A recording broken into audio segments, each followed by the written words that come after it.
Hi friends. இப்போ ஒரு கொஞ்ச நாளைக்கு முன்னாடி நம்ம குலதெய்வ கோயிலுக்கு போயிருந்தேன். அங்கே பார்த்தீங்கன்னா அது வந்து அதாவது கிராமம்னா எப்படி நம்ம இதில் வந்து இறங்கி ரோட்டில் இருந்து உள்ளே போனோம்னா ஒரு 6 கிலோமீட்டராவது உள்ளே போகுது. போய் தான் அந்த இடமே வருது. அங்கே கோயிலை தவிர வேற எதுவும் கிடையாது. அந்த கிராமத்துல இருந்து நம்ம கோயிலுக்கு உள்ளே போகிறோம். இங்கே வந்து பார்த்தீங்கன்னா நாங்கள் அதுக்காக போகும்போது தயிர் சாதத்தை டப்பாவில் வாங்கி ரெடியாக கொண்டு போயிட்டோம். கொண்டு போய் அங்கே வச்சுட்டு சாமி கும்பிடுவோம்னு சொல்லி உள்ளே போனோம். அந்த குலதெய்வ கோயிலில் எப்படின்னு பார்த்தீங்கன்னா அது ஒரு பிக்னிக் ஸ்பாட் மாதிரி இருக்கும். கூட்டம் ரொம்ப இருக்கும்.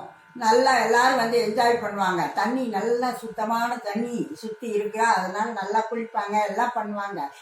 நாங்கள் அப்படியே சுற்றி நடந்து வந்து பார்த்துட்டு வரும்போது பார்த்தா ஒரு இடத்துல நல்ல அரிசுவை உணவு சாப்பிட்டுக்கிட்டு இருந்தாங்க ஒரு பெரும் கோஷ்டி. சில நேரம் அவங்க கார்ல வந்து கொண்டு வந்து சமைச்சு சாப்பிட்றாங்களா இல்ல கோயில்ல இருந்து அன்னதானமாக அங்க கொடுக்குறாங்களா அப்படிங்கிறது எங்களுக்கு புரியல. ஒரு சாப்பாட்டை போய் நம்ம போய் விசாரிச்சுக்கிட்டு இருந்தா அது நல்லா இருக்காதுன்னு நாங்க விசாரிக்கல. ஏன்னா நாங்க தான் ரெடியா தயிர்ச்சாத டப்பாவோட தானே போயிருந்தோம். அதனால இப்ப என்னன்னா இலவசமா அன்னதானம் எல்லா இடத்துலயும் போடுற மாதிரி அந்த நம்ம குலதெய்வ கோயிலையும் போடுறாங்கன்னா ஒரு போர்டு எழுதி வச்சிருக்கணும்.